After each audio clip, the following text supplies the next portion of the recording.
আমার কাছে একটি পুরনো নকশা ছিল, যার নাম ছিল পদ্ম পাপড়ি। বহু বছর ধরে সেটি আমার নথিপত্রে পড়েছিল। কোনো এক বিকেলে একজন তরুণী এলেন। তার আবদার ছিল একটি বিশেষ গলার ডিজাইন। বহু ডিজাইন দেখার পর তার কোনোটিই পছন্দ হলো না। হতাশ হয়ে আমি যখন আলমারি থেকে পুরনো ফাইলটা বের করলাম, তখন তিনি এই পদ্ম পাপড়ি নকশাটা দেখে চমকে উঠলেন। তার চোখ দুটো উজ্জ্বল হয়ে উঠল। তিনি বললেন, এটাই তো চাই, একদম নতুন। আমি বললাম, নতুন নয়, এটি বহু পুরনো। তিনি হাসলেন, পুরাতন হলেও আমার কাছে এটি নতুন।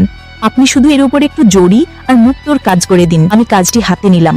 রাত দিন এক করে সেই পদ্ম পাপড়ি ডিজাইনটি ফুটিয়ে তুললাম। যখন কাজটি শেষ হলো, তার সৌন্দর্য দেখে আমি নিজেই মুগ্ধ হয়ে গেলাম।